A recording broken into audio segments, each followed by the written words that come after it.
Cette femme va découvrir une terrible leçon. Juger quelqu'un trop vite peut conduire à une profonde injustice. Un jeune homme profite d'un moment d'inattention pour voler une importante somme d'argent dans le sac d'une femme qui est au téléphone. Mais au lieu de garder l'argent, il s'approche d'une dame âgée en fauteuil roulant et lui remet discrètement tout l'argent. La dame âgée, complètement surprise, ne comprend pas ce qui vient de se passer. Quelques instants plus tard, la propriétaire découvre que son sac est vide. Elle regarde autour d'elle et accuse immédiatement la dame âgée. Et Annie, sans même chercher à comprendre, elle commence à l'insulter et à la traiter avec une grande cruauté. La dame âgée tente pourtant de lui expliquer, et Annie chante mais à l'instant,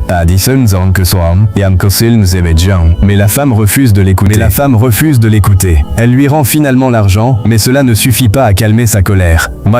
Puis un souvenir lui revient à l'esprit. Elle se rappelle qu'auparavant, cette même dame âgée lui avait demandé quelque chose à manger. Mais à cette époque, elle l'avait humilié et rejeté sans aucune compassion. C'est alors qu'elle comprend la gravité de son comportement.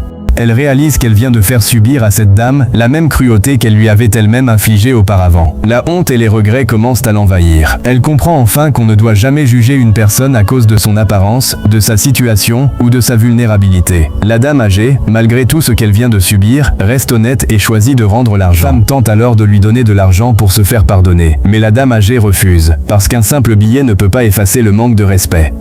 Cette histoire nous rappelle une chose essentielle. Ne méprise jamais quelqu'un parce qu'il possède moins que toi. Aujourd'hui, tu peux être dans une bonne situation, mais demain, les choses peuvent changer. Respecte les autres, fais preuve de compassion et réfléchis avant de juger. La véritable richesse ne se trouve pas seulement dans l'argent, mais aussi dans la bonté du cœur. Si cette histoire t'a touché, partage-la autour de toi et abonne-toi à la page pour découvrir la prochaine histoire.